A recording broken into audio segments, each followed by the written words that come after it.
My son stood up at a crowded restaurant and called me a loser to my face. His mother, my ex-wife, said nothing. Her new husband just smirked. I didn't say a word either. I just went home. And by the following Monday, I had started the process of taking back everything I ever gave my son. The car he drove, the penthouse he lived in, and the company he thought he built. He was about to learn that a loser like me built his entire world, and a loser like me could tear it all down. My name is Reginald Covington, and at 72 years old, I've learned that silence has many shades. There's the silence of peace, the silence of understanding, and the most dangerous silence of all, the one you use to muffle the roar inside. That night at a restaurant called the Gilded Fork, I was using the third kind. This place was Richard Lawson's territory. He was my ex-wife Brenda's new husband. Everything about it was polished and tastelessly expensive, from the crystal chandeliers that hung like glass jellyfish to the clinking of silver against porcelain. Richard chose it, of course. It was a stage, and tonight it seemed I was the main attraction. My old suit, a Hart Schaffner Marx I'd owned for 20 years, was perfectly tailored and immaculate, but it felt out of place in this sea of silk and cashmere. It was a suit of quality, not of flash. And in my son Andre's world, there was no room for anything that didn't flash. I could feel his eyes on me and those of his wife, Brittany. They weren't looking at me. They were assessing me. Every time I took a sip of water, I saw Brittany's brow furrow slightly, as if the way I held my glass was further proof of my failure. Andre was busier. He was performing. He leaned back in his velvet-upholstered chair, one arm draped casually over the back, the other swirling a glass of red wine. It was a gesture he'd copied from Richard. "The company is exploding," Richard Andre announced, his voice loud enough for the next table to glance over. "We just closed our second round of funding. Investors are lining up. Brittany's right, it's probably time I upgrade the 5 series to a 7 series. Brittany let out a little glassy laugh. "You deserve it, honey. You've worked so hard." I remained silent. I knew all about that second round of funding. I knew exactly where every single dollar came from, and it certainly wasn't from the line of investors Andre was imagining. Brenda, my ex-wife, sat there with a tight smile plastered on her face. She had changed. 5 years with Richard had worn away the practical woman I once knew, replacing her with a pale imitation who worried if her handbag was last season. She looked at Richard with an adoring gaze, as if he had personally invented success. "Our son is brilliant, isn't he, Reggie?" she asked, turning to me, but it wasn't a question. It was a statement, a silent comparison. "Our son is brilliant, unlike you." I just gave a slight nod and brought a piece of steak to my mouth. It was cooked perfectly, but I tasted nothing. All my senses were focused on the play unfolding before me. Richard, having let Andre have his monologue, finally spoke in his deep, patronizing tone. "Ambition is everything, Andre. Your father Reggie is a good man, a fine engineer, but he lacks that spark. He builds things for other people, never an empire for himself. In this world, if you're not building, you're being buried." It was an insult wrapped in a backhanded compliment, a technique men like Richard perfected. Andre nodded eagerly, like a devout follower hearing a sermon. "Exactly. I've tried to explain that to Dad so many times. The importance of taking risks, of building a personal brand. But he just talks about savings and safe investments. It's so dated." Dated was the word he used. Last time it was cautious. The time before that, traditional. The words changed, but the contempt never did. The dinner continued a steady stream of boasts. Andre talked about their penthouse apartment with its city views, their upcoming vacation to Bali, the new watch Brittany had bought him. Every story was a stone thrown into my silence. I was the wall they were bouncing their achievements off of just to hear the sound they made. Finally, as dessert was served, a 7-layer chocolate cake that likely cost more than my monthly utility bill, Richard signaled the waiter. "The check, please. On my account." He said it casually, but his eyes flickered toward me. Another performance of power. That was the breaking point. Andre, maybe from the wine or maybe just high on his own arrogance, suddenly stood up. His chair scraped harshly against the floor. A few diners at nearby tables turned to look. "See?" Andre said, his voice ringing out in the opulent room. He gestured from Richard to me. "That's the difference. Dad, you're a loser. You've spent your whole life in that dusty old house on those dirty construction sites." Then he turned to Richard, his voice full of admiration. "Richard is not. He's a winner." The air went thick. Brittany nodded smugly, as if her husband had just spoken a great truth.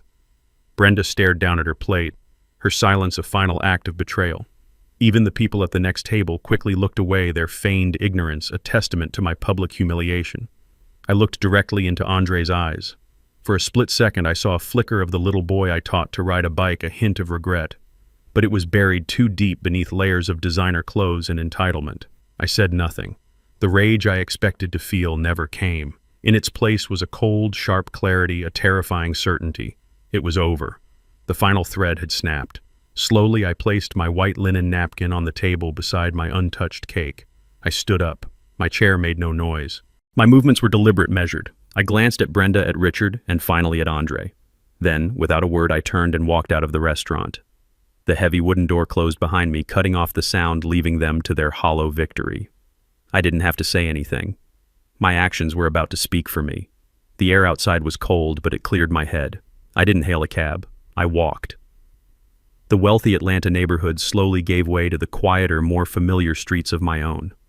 My house stood under the shadow of an old oak tree, a solid 2-story brick home I'd designed and helped build myself 30 years ago. It wasn't flashy. It was durable. Like me. Inside, everything was in order. The smell of old mahogany and the paper from the books lining my shelves filled the air. This was my sanctuary, a world away from the phoniness I had just left behind. I didn't turn on the television. I didn't pour myself a drink. Anger clouds judgment, and tonight I needed to be colder than ice. I went into my study. It was a small room, but everything in it had a purpose. On the walls were blueprints of bridges and buildings I had helped create. Real things. Things that last. On a corner of the desk there was a silver-framed photograph. Andre, aged 5, wearing an oversized plastic construction helmet, grinning on my shoulders at a job site. His eyes then were full of pure pride and love. Where did I lose that boy? The question hit me not as a sharp pain, but as a dull, weary ache that had been building for years. I had been too quiet. I had hoped my unconditional love would be enough. I was wrong. Unconditional love does not mean unconditional sacrifice. Tonight, the sacrificing ended. I sat down in my worn leather chair and turned on my old, slightly slow but reliable Dell desktop. The screen glowed, illuminating my impassive face. I didn't browse the web or check my personal emails. My fingers moved with practiced ease, opening an encryption program I'd installed years ago. I typed in a long password, a string of letters, numbers, and symbols that no one else on Earth knew. A simple interface appeared on the screen with a list of folders. Their names were meaningless unless you knew what they really were. Covington Holdings, LLC, Oakwood Properties, LLC, AC Tech Solutions. Seed Funding Agreement Project, BMW 7 Series.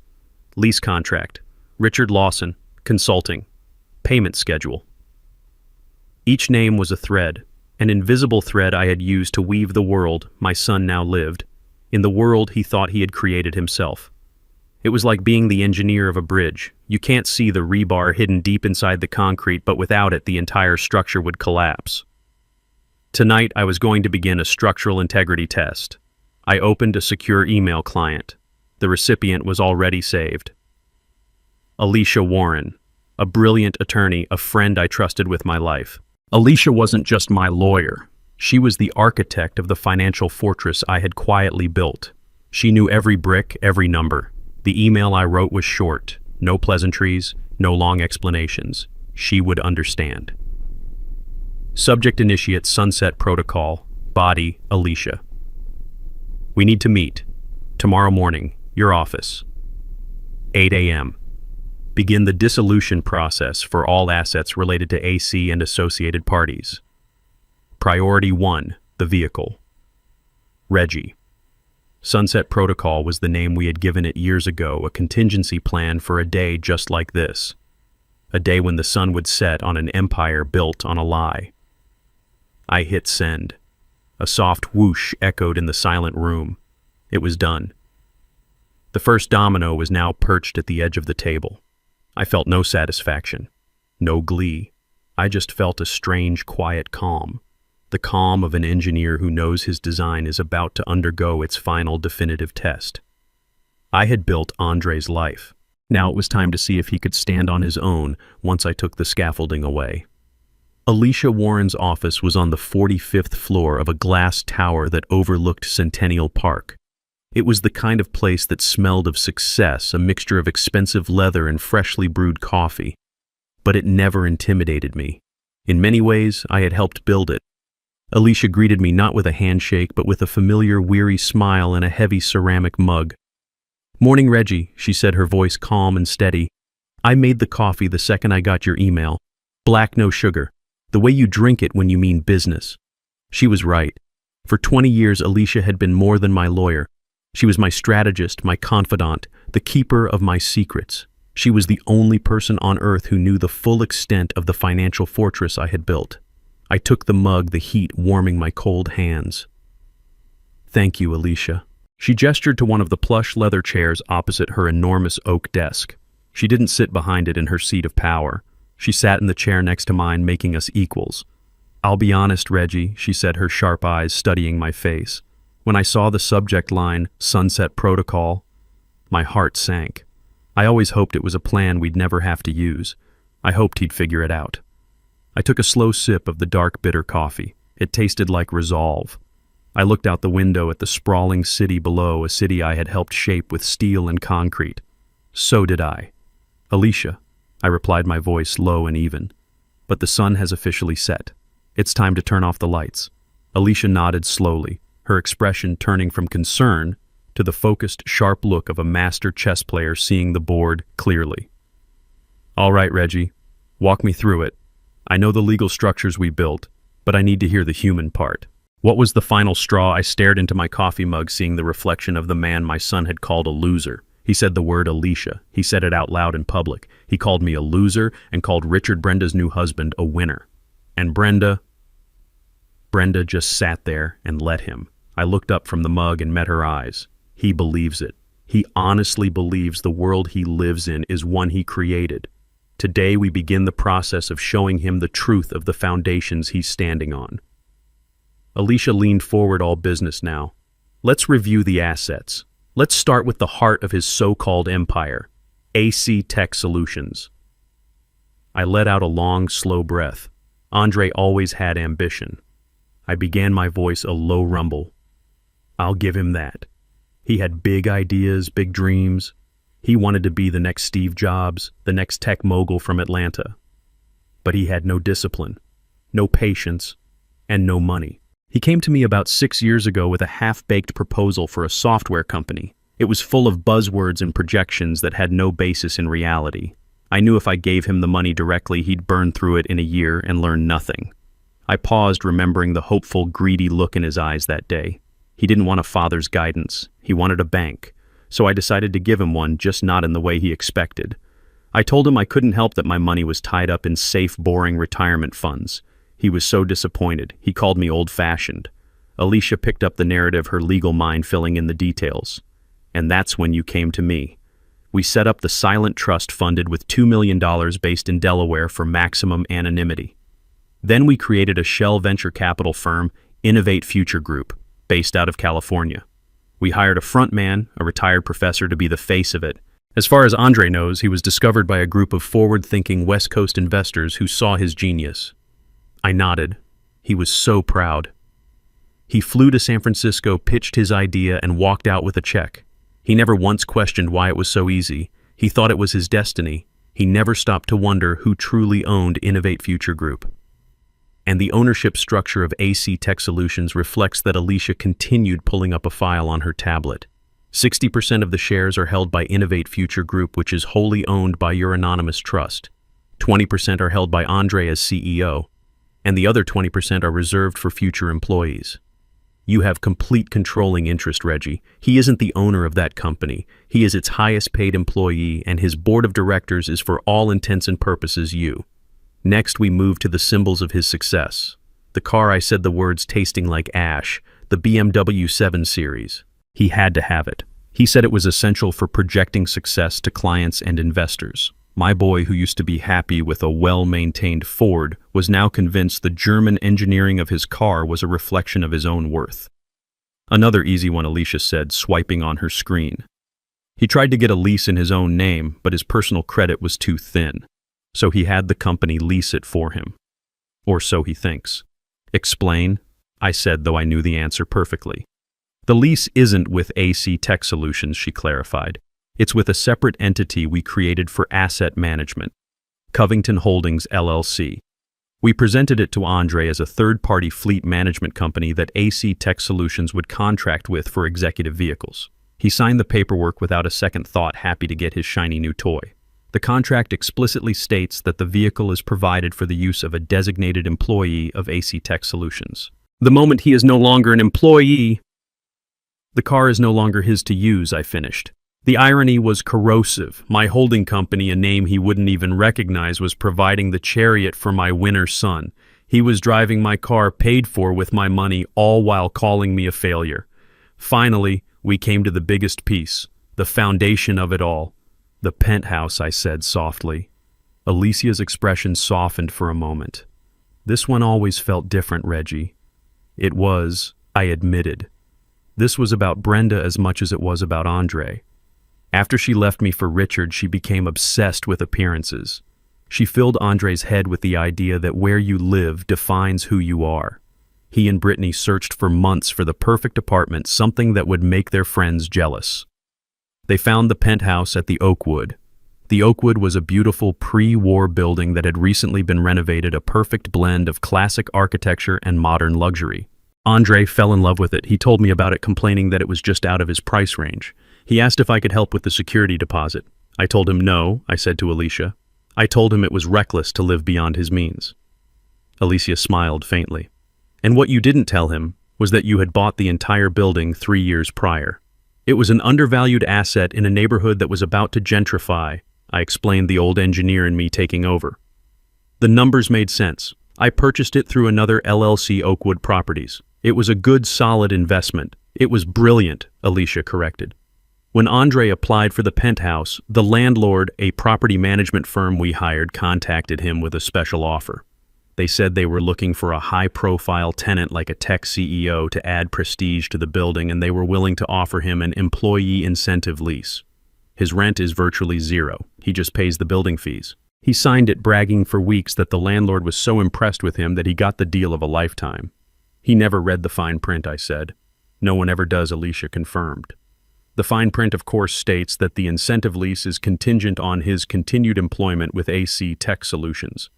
It also states that the property management firm can terminate the lease with 72 hours notice for any breach of contract, and the contract defines a breach as anything that might bring the building's name into disrepute. So there it was, the whole house of cards laid out on Alicia's expensive oak desk. His company, his car, his home.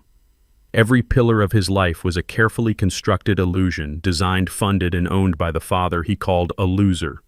He wasn't a self-made man. He was a trust fund baby who had never been told the truth. He has nothing, Alicia, I said, the weight of the words settling in the room. Everything he thinks is his is actually mine. Alicia leaned back, her work done for the moment. So, Reggie, what is your first move? According to the protocol, the first step is always symbolic.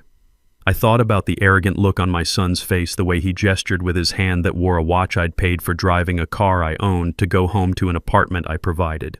The car, I said without hesitation. We start with the car. A winner shouldn't have to ride the bus. Alicia made a note on her tablet, her fingers flying across the screen. The car it is, she confirmed, her voice now devoid of any emotion except professional focus. A tow truck can be dispatched to his residence by 9 a.m. Monday morning, citing the termination of the corporate lease agreement. It will be swift and entirely legal. But what's the larger strategy, Reggie? What's the timeline? Do we hit him with everything at once? The car, the corporate accounts, the eviction notice? We can have it all done by noon on Monday if you want. A full-scale blitz. I shook my head slowly, looking past her out at the skyline I knew so well. No, I said. That's not the way. That's destruction. That's revenge. And this isn't about revenge. What is it about? Then, she asked gently. I turned my gaze back to her, trying to find the right words. I thought about my life's work, about the physics of structures and the integrity of foundations. When you need to bring down a building, Alicia, you don't just set off dynamite at the base. That's messy, unpredictable. It sends shrapnel everywhere and hurts innocent people. It's an act of pure destruction. I leaned forward, my hands clasped in front of me. A true engineer, a builder, does it differently. You perform a controlled demolition. You dismantle it piece by piece. You remove the fixtures first, the shiny things that catch the eye. Then you take out the windows, his view of the world. Then you carefully remove the floors one by one until all that's left is the empty frame and the bare foundation. I don't want to destroy my son, Alicia. I want to dismantle the false life he's living. I want him to stand on the cold, hard foundation of reality and finally understand what it takes to build something real for himself. Alicia listened, her eyes never leaving mine. She understood. She wasn't just my lawyer, she was the daughter of a carpenter. She knew the language of building and breaking, a controlled demolition. She repeated, a new understanding dawning in her expression. It's legally cleaner, too. Each action is a separate, justifiable corporate or property management decision. No single action can be construed as a coordinated personal attack. It's airtight. Exactly, I said.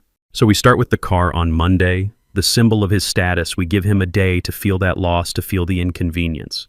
Then on Tuesday, you freeze the corporate accounts. You cut off his power. Let him feel what it's like when the well runs dry. And Richard Lawson's consulting payments along with it. Let the winner feel the pinch too. I took a deep breath before delivering the final instruction. Then on Wednesday, when he's confused and powerless, you deliver the eviction notice. You take away his security, one piece at a time. Let him feel each wall come down. Let him understand the value of each thing as he loses it. A heavy silence settled in the room. This wasn't a plan born of anger. It was a curriculum, a harsh, painful curriculum. Alicia simply nodded. I understand the lesson plan, Reggie. I'll prepare the necessary documents immediately. I stood up, my old bones aching with a weariness that had nothing to do with age. I had made the decision. Now I just had to live with it. Thank you, Alicia. I walked to the door, then paused with my hand on the handle. Let it begin, I said, my voice barely a whisper. Let the lesson commence. The rest of that week was perhaps the quietest of my life. After leaving Alicia's office, I felt a strange sense of peace settle over me. The decision had been made. The plan was in motion. There was nothing left to do but wait for the gears to turn. I spent Friday and Saturday in my garden. My rose bushes needed pruning, a task I usually enjoyed, but now took on with a new solemn purpose. My hands, calloused from a lifetime of work, moved with practiced precision. Snip, a dead branch fell away. Snip, an overgrown shoot that was taking nutrients from the main stem. I thought about what I was doing. Gardening is an exercise in ruthless compassion. You can't be sentimental about the parts of a plant that are weak or diseased. If you let them grow, they will eventually poison the whole bush. You have to cut them back sometimes almost to the stalk to give the plant a chance to grow back stronger, healthier. You do it not out of anger, but out of a desire for the plant to reach its full potential. My son was a magnificent plant that had become overgrown with the weeds of entitlement and arrogance. I was just the gardener doing the hard, necessary work. On Saturday afternoon, my phone buzzed on the small wooden bench beside me. I picked it up. Andre's name glowed on the screen. A week ago, my heart would have leaped. I would have answered immediately, ready to absorb whatever casual disrespect he threw my way just to hear his voice. Now I simply looked at his name. I watched it flash again and again, a desperate digital cry. Then I placed the phone face down on the bench and went back to my roses. An hour later, it buzzed again. This time it was Brenda. I didn't even bother to look. Her silence at the dinner table had been her answer. My silence was now mine. That evening I sat in my worn leather armchair, a place I had spent countless hours reading. I wasn't reading a thriller or a mystery. I was rereading a biography of Ulysses S. Grant, not the general but the president, a man who was quiet, underestimated, and constantly battling the corruption of those around him. I came across a passage about his steadfastness, his ability to absorb blows and criticism without flinching all while focusing on the larger strategic goal. He wasn't flashy. He was solid. He dealt not in opinions, but in outcomes. I closed the book and thought about the word Andre had used. Loser. He saw my quiet life, my modest home, my old car, and he saw a man who had lost at the game of life. He never saw the foundations. He never understood that the loudest person in the room is often the weakest. He, Brenda, and Richard were playing a game of checkers, making loud, obvious moves. They never realized I was playing chess, quietly positioning my pieces for a checkmate that was decided 10 moves ago. Sunday was even quieter. I attended church, the same one I'd been going to for 40 years. I listened to the sermon on accountability and consequence. I felt a sense of clarity, not guilt. I was holding my son accountable. I was delivering the consequences he had earned. After the service, I spent the afternoon in my workshop sanding down a piece of old oak, the rhythmic motion calming my soul. The phone remained on the kitchen counter, silent now. They had likely given up, assuming I was sulking. They had no idea. As dusk fell, I sat on my back porch watching the sun dip below the horizon, painting the Atlanta sky in shades of orange and purple. The air grew cool. The weekend was over. My final quiet weekend before the storm. I thought of the name Alicia, and I had given the plan the Sunset Protocol. It was fitting. The sun was setting on my son's life as he knew it. And tomorrow morning with the dawn, his harsh, necessary education would begin. I felt no joy, only a profound, heavy certainty. The lesson was coming. I spent my weekend in quiet contemplation. My son, as I would later piece together from a series of frantic voicemails and tearful confessions, spent his in a cacophony of self-congratulation. While I was pruning my roses, he was on the phone with one of his friends, laughing as he drove his BMW down the highway, the city skyline blurring past his window. "Dude, you should have seen his face," Andre had said, his voice booming through the car's Bluetooth speakers. I finally just told him the truth. Called him a loser right to his face. Yeah, he just got up and walked out. Total drama queen. What's he gonna do? You know, he'll get over it. He always does. He'll call in a week acting like nothing happened. He saw my lifetime of patience not as a gift, but as a weakness. He saw my silence not as a warning, but as surrender. That evening, while I was reading about President Grant, Andre and Brittany were in their penthouse scrolling through a website for luxury watches on Brittany's tablet. She had pointed to a gold one with a diamond bezel. "Should I get it, babe?" she'd asked. "It's a little extravagant." Andre, I was told, had scoffed. "Of course you should. We deserve it." Especially after the way my dad acted at dinner. Honestly, I think we need to treat ourselves after that embarrassment. In his mind, he was the victim. My quiet departure was an act of aggression against him, a social faux pas that required retail therapy to overcome. He had no capacity to see his own cruelty. His world was a mirror, and all it showed was his own reflection. He had even called Richard, seeking praise for his brave performance. Richard, ever the opportunist, had supplied it in abundance. "You did the right thing, Andre," the man had said, his voice smooth as oil. "Sometimes you have to set firm boundaries with people from a different generation. People who don't understand the mindset of a winner." "Thanks, Richard." Andre had replied, his voice full of a warmth he hadn't used with me in years. "It's just good to finally have a real role model to look up to." A real role model. A man whose entire consulting business consisted of a single inflated contract with a company I owned. The irony was a bitter pill. Andre had finished that weekend looking out the vast window of his apartment, the city lights spread out beneath him like a carpet of jewels. He was on top of the world he believed he had built. He likely thought of me, the old man in his dusty house, and felt a pang of what he probably mistook for pity. He probably thought, "He'll come around. He has to. He's got nothing else." But he was wrong. I did have something else. I had a plan, and the time for waiting was over. It was Sunday night, 10 p.m. The weekend was done. My house was dark except for the single lamp that cast a warm glow on the oak desk in my study. The quiet in the house was different now. It was no longer the calm after a decision, but the tense electric silence before a storm.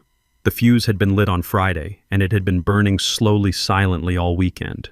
Now it was nearing the powder keg. I wasn't pacing. I was sitting in my leather armchair, the biography of Grant resting in my lap, my eyes closed. I was listening, waiting. At precisely 10:01 p.m., a soft chime echoed from my old Dell computer, an email notification. I didn't rush. I took a deep breath, placed my book carefully on the side table, and rose from my chair. I walked to the desk, the wooden floorboards creaking softly under my weight.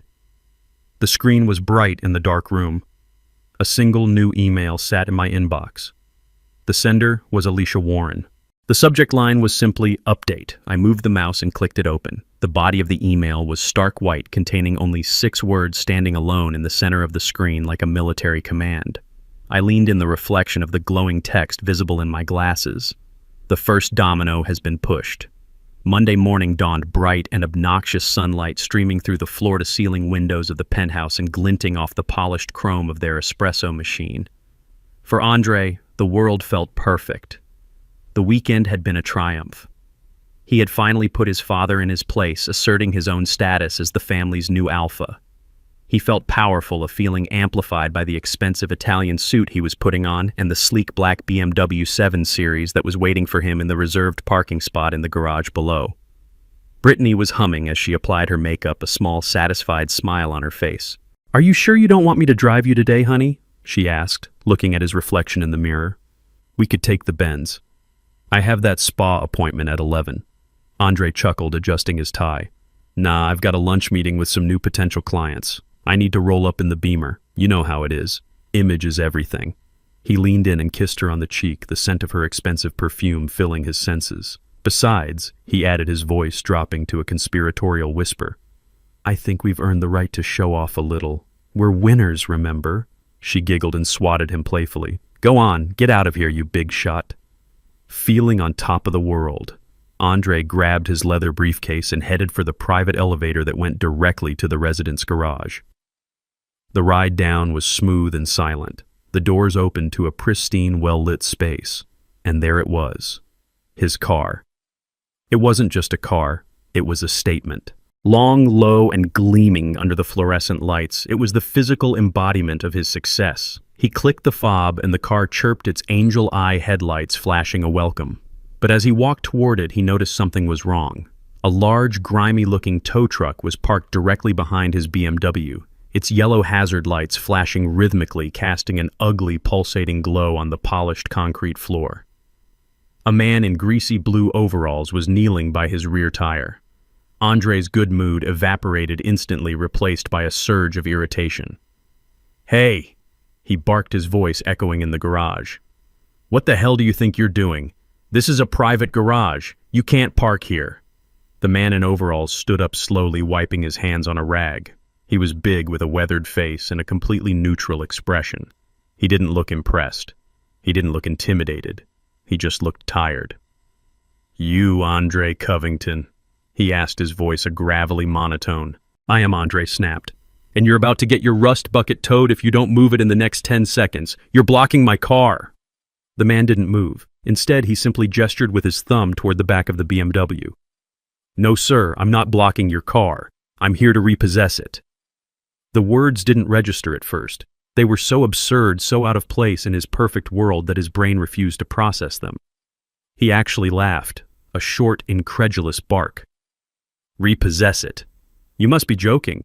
This car is paid for. It's a corporate lease. You've obviously got the wrong car, pal." The driver just sighed, as if he'd had this exact conversation 1,000 times. He pulled a clipboard from the cab of his truck and held it out. Work order says black BMW 7 Series license plate, 8 Kilo Victor 391. Belongs to a Mr. Andre Covington. "That you..." Andre's face flushed with anger. This was humiliating. "Yes, that's me, but there's been a mistake. A stupid mistake. Who sent you AC Tech Solutions? Because I own that company and I can assure you we haven't missed a payment." The driver pointed a greasy finger to a line on the work order. "The order's not from AC Tech, sir. It's from the title holder, a company called Covington Holdings, LLC. Andre stared at the name.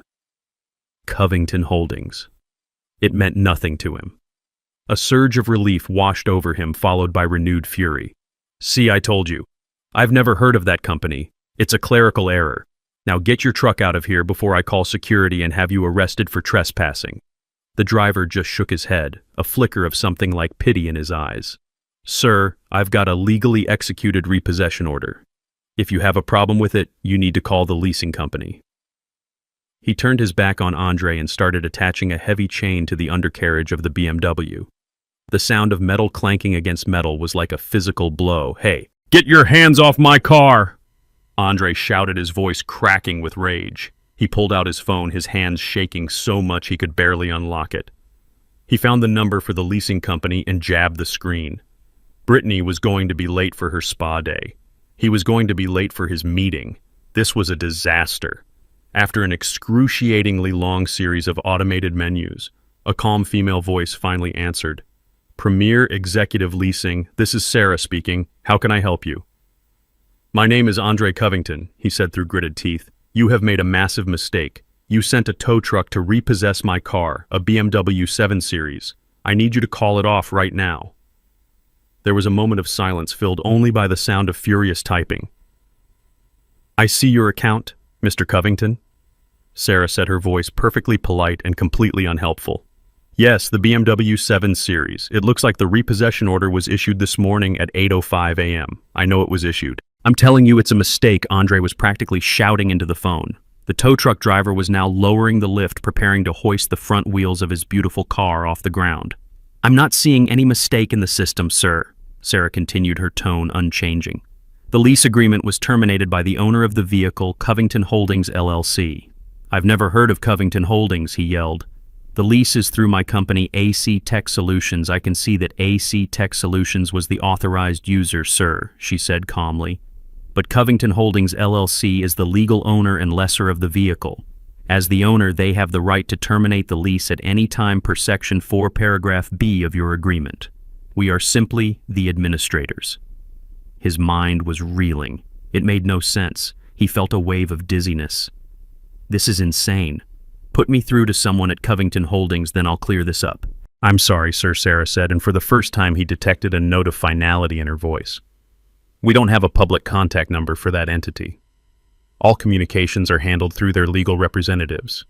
We have fulfilled our legal obligation by acting on their request. This matter is now closed on our end. Closed. It's not closed. The front wheels of the BMW were now off the ground. The car, his symbol of power and success, was hanging there, helpless and pathetic. Is there anything else I can help you with today, Mr. Covington? Sarah asked, as if she were asking if he wanted fries with his order. He was speechless. The injustice of it all choked him. He heard a click, and the line went dead. She had hung up on him. He looked up from his phone, his face a mask of disbelief and impotent rage. The tow truck driver was in his cab, starting the engine. The powerful diesel engine roared to life, drowning out all other sound. Andre was left standing there in his $1,000 suit and his shiny Italian shoes, utterly powerless. He watched as the truck slowly, carefully pulled his car out of the parking spot. He watched it being dragged backwards up the ramp, its rear wheels scraping meekly against the concrete.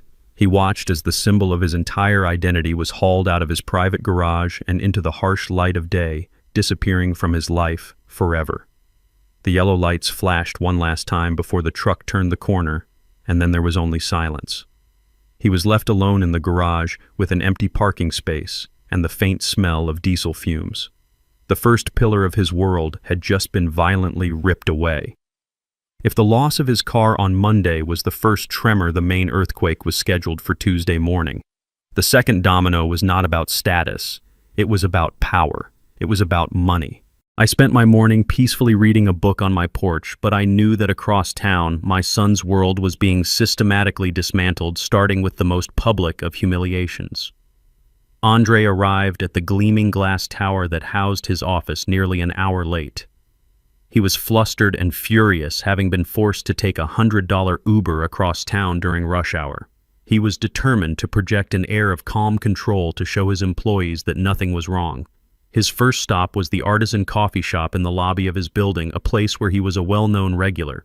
He always made a show of it, buying coffee and pastries for his executive team, a king dispensing favors to his court. He strode to the counter, cutting in front of the line with a dismissive wave. "Morning, Chloe," he said to the young barista. "The usual for the team, 6 large lattes, 4 cappuccinos, and a box of your best pastries. Put it on the AC Tech account." He handed her the sleek black corporate credit card. It was a card with no spending limit, a symbol of his absolute authority. The barista smiled and ran the card. A moment later, her smile faltered. An awkward beep echoed from the machine. "I'm sorry, Mr. Covington," she said, her voice a little too loud in the suddenly quiet cafe. "It's been declined." Andre stared at her as if she'd spoken in a foreign language. "What? That's impossible. Run it again. Your machine is probably acting up." She ran it again. The same beep, the same apologetic look. "Declined," she repeated. People in the line behind him were starting to stare, their morning routines interrupted by this small, delicious drama. He could feel their eyes on him. He, Andre Covington, the tech wonderkind, couldn't buy a round of coffee. His face turned a deep, blotchy red. "This is ridiculous," he hissed, snatching the card back. "There must be an issue with the bank's network." He fumbled for his personal wallet, a desperate attempt to save face. He pulled out a handful of cash, all he had on him, and slammed it on the counter. "Here, keep the change."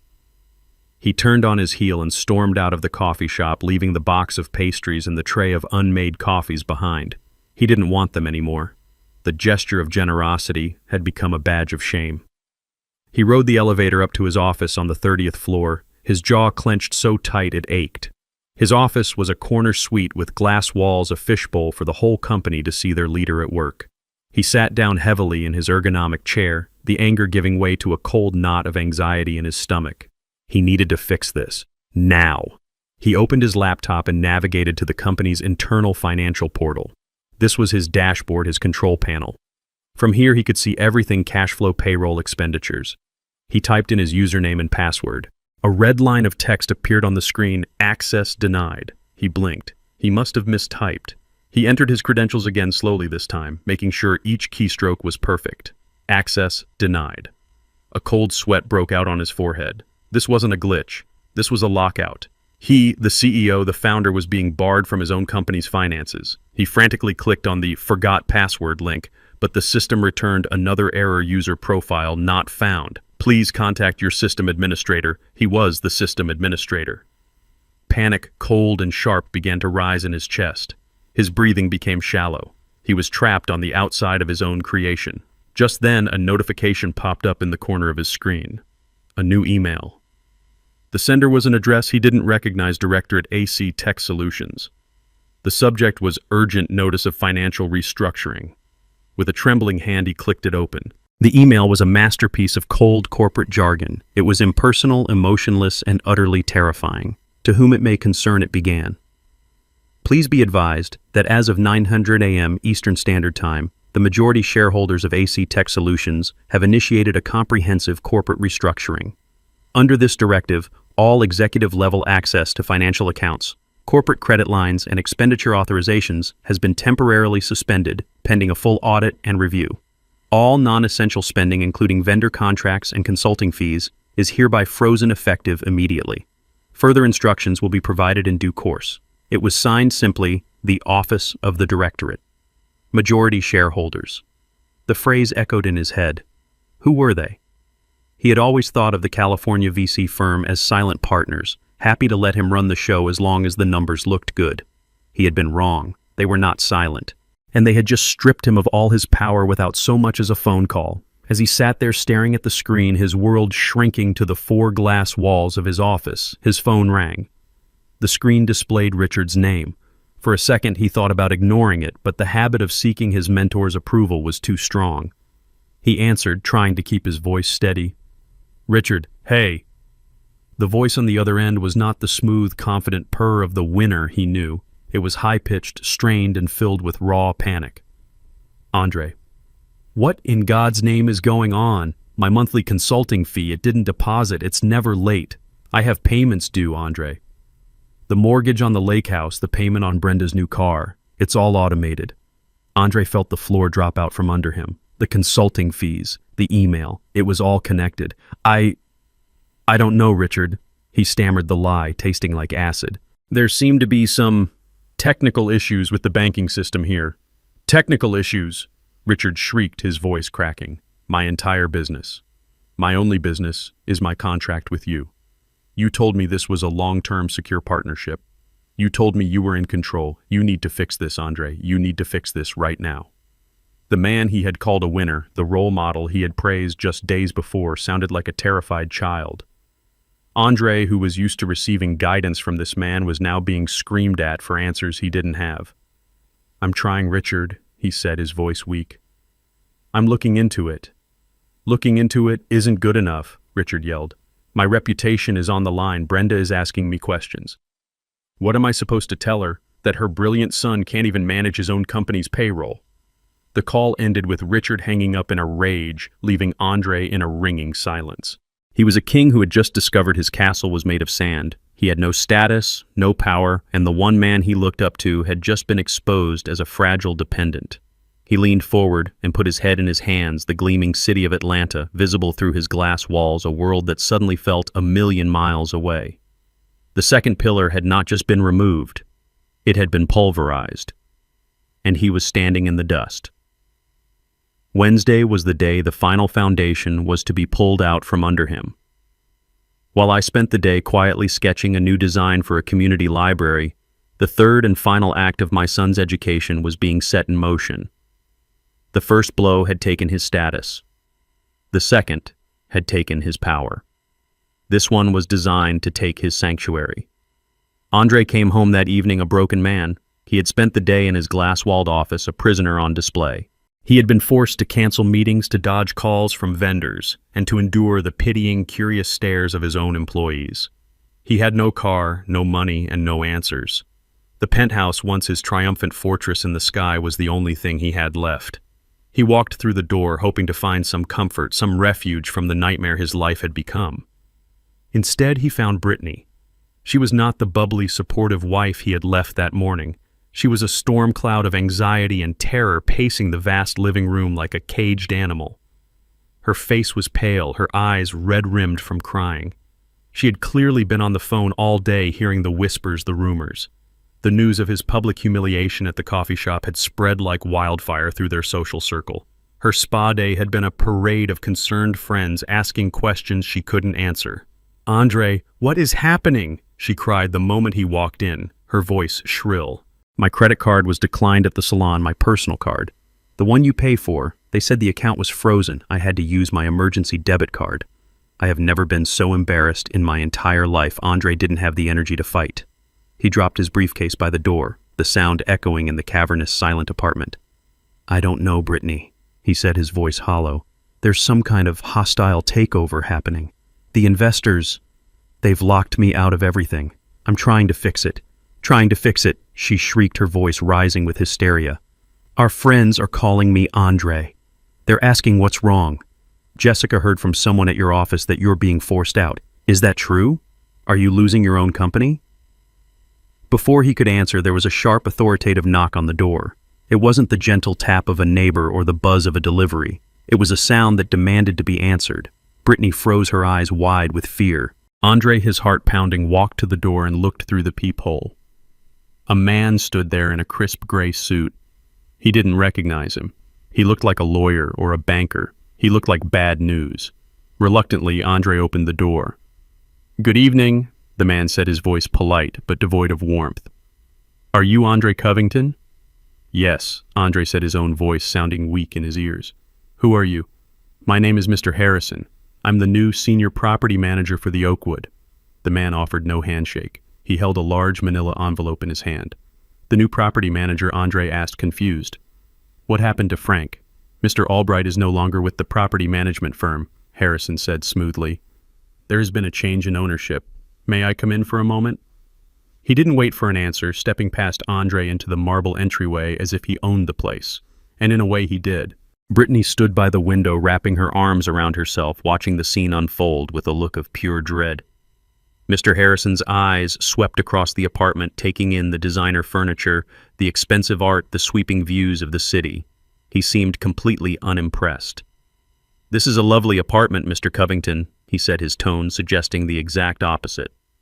"A premium unit, which is why it's so unfortunate that we have to discuss the matter of your tenancy." He opened the manila envelope and pulled out a sheaf of papers. "I am here to serve you with this," he said, holding out the document. "It is a formal notice of lease termination." Andre stared at the paper, then at the man's impassive face. He felt a strange floating sensation, as if this were happening to someone else. "Lease termination? What are you talking about?" "Our lease is paid up for the year. We have a special arrangement." "Ah, yes. The employee incentive lease, Mr. Harrison said, a slight condescending smile touching his lips. "I have a copy of it right here. A very generous arrangement indeed. A $0 monthly rent for a high-value executive tenant. However, the lease is quite specific. I'll direct you to Section 7, Clause C." He tapped a highlighted paragraph on the document in his hand. The lease is explicitly contingent upon your continued employment with an affiliated company, in this case AC Tech Solutions. It has come to our attention as the property owners that you are no longer employed there in a capacity that qualifies you for this incentive program. I haven't been fired, Andre insisted, his voice rising in desperation. My access has been suspended. It's a temporary situation. Our legal department disagrees, Mr. Harrison said, his voice like ice. They have received official notification from the Directorate of AC Tech Solutions that your employment status has been fundamentally altered. As such, your lease is in breach of contract. The property owners are exercising their right to terminate the agreement. He finally handed the papers to Andre. You have 72 hours to vacate the premises. That is by 5 p.m. on Friday. 72 hours. The words hung in the air, deadly and absolute. Andre looked down at the document in his hand. It was cold, official, and filled with legal language he didn't understand. But he understood the conclusion. They were being kicked out. That's when Brittany finally broke. A choked, guttural sob escaped her lips. No, she whispered. No, no, no. The whisper grew into a wail. Vacate. Where are we supposed to go? All our things are here. My clothes. My shoes. This is our home. She turned on Andre. Her face twisted with a mixture of fear and pure rage. You did this, she screamed, pointing a trembling finger at him. You did this with your arrogance, your stupid fight with your father. You ruined everything. Brittany, stop it, Andre pleaded, but his words were drowned out by her hysteria. Stop it. I will not stop it. I gave up my career for you. I moved into this apartment for you.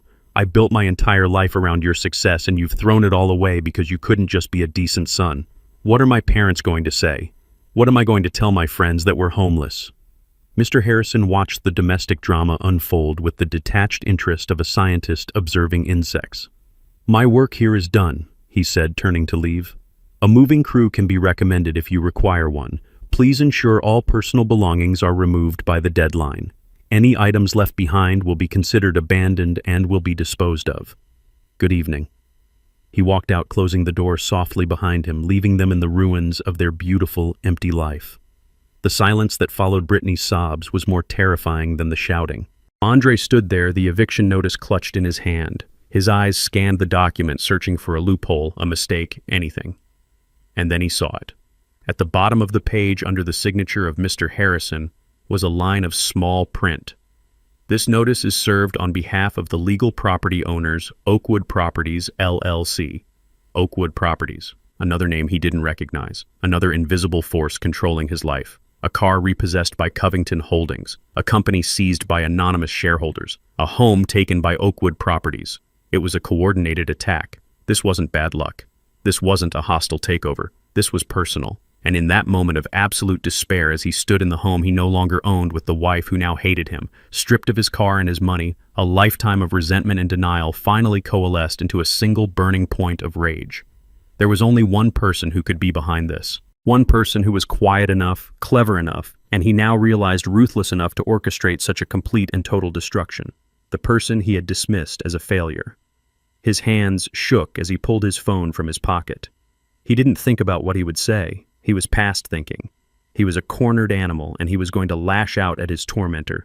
He found the number he hadn't called in over a week and hit dial. It rang once, twice. Then he heard the calm, familiar voice on the other end. Hello? The sound of his father's voice, so steady and untroubled, broke the last of his restraint. You, Andre snarled into the phone, his voice a venomous whisper. You did this. All of it. The car, the company, the apartment. This was you, wasn't it? He wasn't asking a question. He was making an accusation.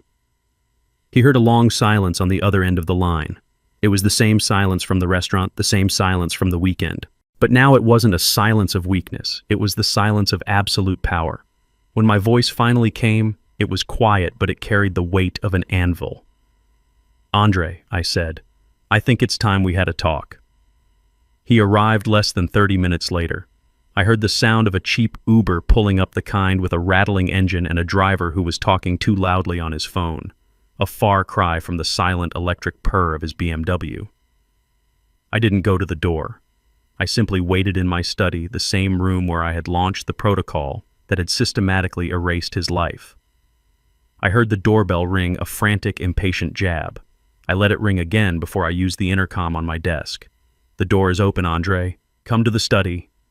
He stormed in, not with the confidence of a CEO, but with the blustering rage of a cornered child. His expensive suit was wrinkled, his tie was loosened, and his face was pale and slick with a sheen of desperate sweat. He stood in the doorway of my small study, his chest heaving, his eyes scanning the room as if searching for the hidden levers of his destruction. He looked at the old oak desk, the shelves overflowing with books on engineering and history, the framed blueprints on the wall. For the first time in his life, he was seeing this room not as his father's dusty, boring hobby space, but as it truly was, the command center. I was sitting in my worn leather chair behind the desk. I didn't stand up. I didn't raise my voice. I simply watched him, my hands folded calmly on the desk's surface. In this room on my territory, I was the one with the power. The silence stretched thick and heavy. I let it hang in the air, forcing him to be the one to break it. "How could you?" he finally burst out, his voice a ragged mess of anger and disbelief. "How could you do this to me, to your own son, to your family? You've destroyed everything, everything I've ever worked for. The phrase was so absurd, so completely detached from reality that I almost laughed. But this was not a time for laughter. This was a time for cold, hard lessons. I looked at the man standing before me, this man-child who had built his entire identity on a foundation of my money and his own lies. He wasn't a supplicant, not yet. He was still too proud, too angry. He hadn't come here to apologize. He had come here to demand that I fix the world he had broken. I let his words echo and die in the quiet room. I didn't respond to his accusations. I didn't engage with his drama. I simply gestured to the simple wooden chair opposite my desk. "Sit down." "Andre," I said, my voice quiet, but carrying an authority he had never heard from me before. "The yelling is over. You've had your say. Now it's time for you to listen." He sat. The anger hadn't left his face, but it was now mixed with a confused, fearful apprehension. It was the look of a man who senses the ground is about to give way beneath him, but doesn't know why. I didn't give him time to gather his thoughts or formulate another accusation. I simply swiveled the large monitor on my desk to face him. The screen was blank except for a single folder in the center labeled simply, "The Foundation." "You said you worked for everything you have." I began, my voice as calm and steady as a surveyor's hand. "That's a commendable sentiment. So, let's review your work. Let's start with your greatest achievement. AC Tech Solutions." I clicked open the folder. A series of legal documents appeared neatly organized. "Do you remember 6 years ago when you pitched your idea to those venture capitalists in California, Innovate Future Group?" He nodded slowly, a flicker of his old pride in his eyes. "They saw my potential. They believed in my vision." "They did," I agreed, "because I instructed them to." I clicked on a document titled Innovate Future Group Incorporation. The articles of incorporation were clearly displayed. I pointed to the section listing the primary shareholder. "Innovate Future Group is a shell corporation, Andre. It was created by my lawyer, Alicia Warren, for the sole purpose of funding your company. And as you can see, it is wholly owned by an anonymous trust based in Delaware." His eyes narrowed, struggling to understand. "A trust? What trust?" I opened the next file, Covington Family Trust Declaration. My name was listed as the sole grantor and trustee. His name was listed as a potential beneficiary, but with no controlling rights. "This trust," I said quietly. "My trust. I didn't want to just give you the money. I wanted you to feel like you had earned it. So I created a stage for you with actors and props, but you seem to have mistaken the stage for reality." I then opened the final document in that section, the AC Tech Solutions Shareholder Agreement. My finger traced the line item showing Innovate Future Group's 60% controlling stake. "You don't own your company, Andre," I said, my voice cutting through the silence like a scalpel. "You are its chief employee. You have a 20% stake, a generous gift, but one that leaves you with no actual power. The majority shareholders, the board of directors, you've never met. That's me. You're not building a company, Andre. You're playing in a sandbox I built for you." He was shaking his head, a gesture of pure denial. No, that's not possible." I built it. I didn't argue. I simply moved on to the next exhibit. Let's talk about your car. Or rather, my car. I closed the company folder and opened a new one labeled Assets. The lease agreement for the BMW 7 Series filled the screen. You told me you needed it to project success, a noble goal. But your personal credit wasn't strong enough, was it? So the company leased it for you. It was a corporate expense, he said weakly, grasping at straws. Not exactly, I corrected him. Your company doesn't have the credit for a vehicle like that either. The lease, as you can see, is not with AC Tech. It's with a different company. I highlighted the name at the top of the contract. Covington Holdings, LLC, another one of my companies. You were listed as an authorized user and employee perk. You didn't earn that car, Andre. You were permitted to drive it. And when your behavior no longer merited that perk, the permission was revoked. It's that simple. He looked as if he had been physically struck. The symbol of his status, the very machine that announced his arrival as a winner, was just a hand-me-down from the father he scorned. He opened his mouth to speak, but no words came out. I was relentless. I moved to the next folder. And then there's the penthouse. Your castle in the sky. I opened a file containing the deed to the Oakwood building. The owner was listed clearly, Oakwood Properties, LLC. I then brought up the incorporation papers for that LLC. Again, my name was the only one on it. You told me about that apartment, I said, my voice softening slightly, a calculated move to make the blow land harder. You said it was perfect, but just out of your price range. You were right. It was. You couldn't afford it. In fact, no one can rent that particular unit. But the lease, he stammered. The employee incentive lease? There is no such thing, I said flatly. That was a fiction, a story created by the property management firm that works for me to make you feel special. The truth is much simpler. I bought that entire building 3 years ago as an investment. You weren't a high-profile tenant. You were my son living rent-free in my house. You weren't a resident, Andre. You were a guest, and your behavior was no longer welcome. The blood had drained from his face. He was staring at the screen at the irrefutable black and white proof of his entire fraudulent life. Every pillar he had used to define himself, his company, his car, his home, was an illusion I had created. He looked up at me, his eyes wide with a dawning horror. The anger finally extinguished, replaced by something much worse, utter humiliation. But I wasn't finished. There was one more piece, the keystone that held the entire rotten arch together. You called me a loser, I said, my voice dropping to a near whisper. And you called Richard Lawson a winner. You looked up to him. You called him a role model. Let's talk about your role model. I opened the final folder. It was labeled simply, Consulting. Inside was a single document, a contract between AC Tech Solutions and Richard Lawson Consulting. I scrolled down to the payment schedule, a recurring monthly payment of $50,000. Richard is a business consultant, I explained. And a consultant needs clients. Did you ever wonder why he never talked about his other clients? Why his only business seemed to be giving you advice? Andre stared at the numbers on the screen. He knew them well. He was the one who authorized the payments. That $50,000 monthly fee. That's his only income. Andre, your company is his only client. And since your company is funded entirely by my money, I let the sentence hang in the air, letting him connect the final devastating dots himself. His eyes went wide. The realization hit him like a physical blow. He actually recoiled in his chair. The winner you admire so much? I continued, my voice calm and precise. The man your mother left me for the man who lives in a big house and drives a fancy car and lectures me on ambition. His entire lifestyle is funded by me. I pay his mortgage. I pay for your mother's new car. The money flows from my trust through your company and directly into his pocket. The winner your mother chose is on the payroll of the loser she left behind. That was it. That was the final blow. He made a small choking sound. The entire edifice of his life, his success, his heroes and villains, his identity, it all came crashing down in the silence of that small, dusty room. He finally understood. He wasn't a player in the game. He wasn't even a piece on the board. He was just the ball passed between hands, and he had never even known it. I leaned back in my chair and closed the laptop. The presentation was over. I didn't take anything from you, Andre, I said, my voice now gentle, the lesson delivered. I simply took back what was mine, A loser has to manage his assets carefully, you see.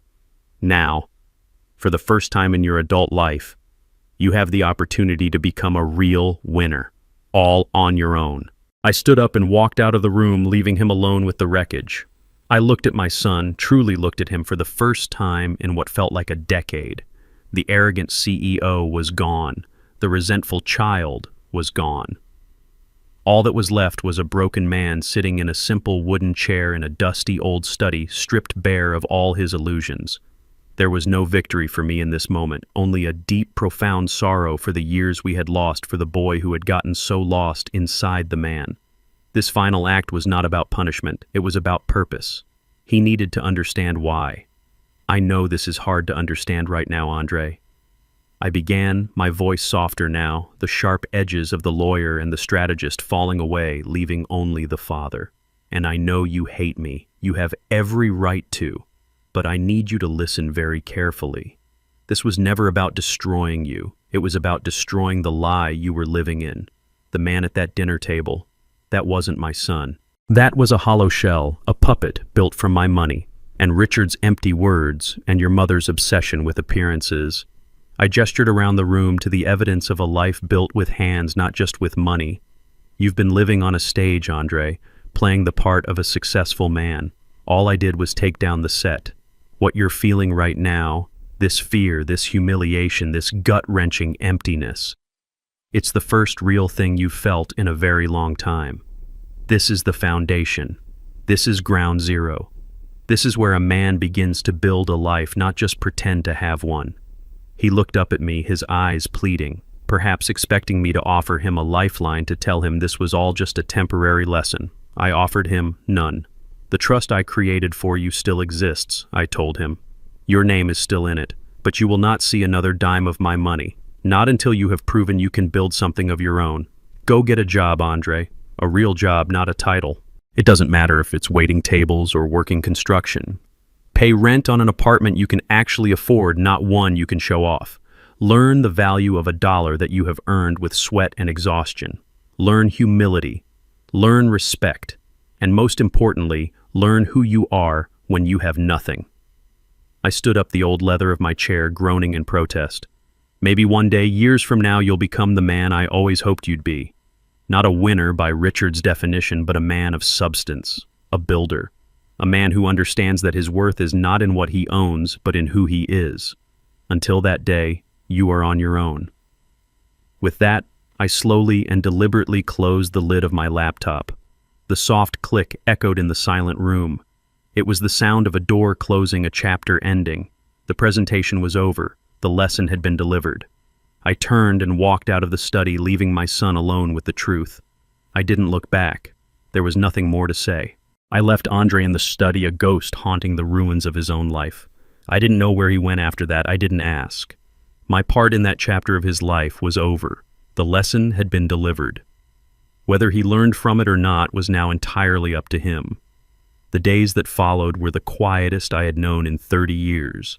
The house felt lighter, as if a great oppressive weight had been lifted from its very foundations. There were no frantic phone calls, no passive-aggressive text messages, no manufactured family dramas that required my silent financial intervention. There was only peace. A week later, I was sitting on my back porch as evening settled over the neighborhood. The Georgia air was warm and thick with the scent of jasmine from the vine climbing the trellis beside me. I held a cool glass of iced tea, the condensation dripping onto the worn wooden armrest of my rocking chair. The chair moved back and forth in a slow, steady rhythm, a cadence of contentment. I wasn't waiting for anything. I wasn't anticipating a call or worrying about a problem. I was simply present. For the first time in years, my mind was not occupied with my son's manufactured crises or my ex-wife's insatiable desire for more. I was alone, but I was not lonely. The silence was not the silence of absence, but the silence of serenity. I thought about the word Andre had used at that dinner, the word that had set all of this in motion: loser. For years, I had allowed that unspoken accusation to define the terms of my existence. I had poured my life's work, my intelligence, and my fortune into a bottomless pit of his and his mother's ego, all in a desperate, misguided attempt to prove I wasn't what they thought I was. I had sacrificed my own peace to fund their chaotic lives. But sitting there listening to the crickets begin their nightly chorus, I realized the truth. I had never been the loser. I had been the host for a parasite. And now, I was finally free. I had completed my final project. It was not a bridge of steel or a building of concrete. It was the careful, painful demolition of a toxic family structure. And now, in its place, there was room for something new to grow. I didn't know what the future held for my relationship with my son, but I knew my own future was finally mine. The sudden jarring ring of my cell phone on the small table beside me felt like a violation of that newfound peace. I looked at the screen. It was Brenda. I almost didn't answer. I had nothing left to say to her, but some part of me, a lingering curiosity, perhaps wanted to see the final act of this play. I let it ring a few more times, a small assertion of my new boundaries, before I picked it up. I pressed the button and held the phone to my ear but said nothing. For a moment, all I heard was ragged, frantic breathing. Then her voice came through a torrent of raw, unfiltered panic. It was not the voice of the poised, condescending woman from the restaurant. It was the desperate shriek of someone whose world was on fire. Reggie. Reggie. Thank God. You have to do something. You have to help us. I remained silent, letting her words rush into the void. It's Richard, she cried, her voice cracking with a sob that held no sadness, only terror. He's ruined. It's all gone. The consulting contract with Andre's company. It was everything. They terminated it. We got a notice from the bank this morning. They're foreclosing on the house. The lake house, Reggie. They're taking our house. I listened. My expression unchanged. I took a slow sip of my iced tea. And the car, my Mercedes. Richard leased it and the payments were tied to his business account. They're going to take it back. I have nothing. Reggie, do you hear me? Nothing. I went to the country club today and my membership was suspended. I can't live like this. This is not my life. Her voice rose to a hysterical pitch. This is your fault, all of it. This is because of what you did. You were jealous of Richard, jealous of Andre's success, so you decided to destroy all of us. How could you be so cruel after everything we had, after all our years together? I am the mother of your son. It was a stunning performance. In her version of reality, she was the victim. Richard was the victim. Their extravagant, debt-fueled lifestyle was something they were entitled to, and I was the villain for turning off the faucet that had supplied it all. There was no apology for what had been said at the dinner. There was no concern for Andre's well-being. There was only a desperate, selfish demand that I put her world back together. She hadn't changed. She never would. And in that moment, I felt the last lingering chain of obligation to her turn to dust and blow away in the evening breeze. She was still ranting, her words blurring into a meaningless stream of accusations and pleas. You have to fix this, Reggie. You have to call those people the ones who own Andre's company. You have to tell them to reinstate the contract. You have the money. You always have the money. You owe us that much. You owe me. I let her finally run out of steam. The silence that followed was heavy with her expectant, desperate breathing. She was waiting for me to give in, to do what I had always done, quietly clean up the mess. I let the silence stretch long and uncomfortable. I listened to the crickets. I watched a firefly blink in the growing darkness. I savored the feeling of my own unshakable peace. When I finally spoke, my voice was quiet, calm, and utterly final. It held no anger, no satisfaction, no emotion at all. It was simply a statement of a new and permanent truth. Brenda, I said, that is no longer my problem. I didn't wait for a reply. I didn't need to hear her shock, her rage, or her pleas. The conversation was over. A conversation that had been going on for 30 years was finally mercifully over. I pressed the end call button on the screen and placed the phone face down on the table. Then I leaned back in my rocking chair. The slow, steady rhythm returned. The scent of jasmine filled the air.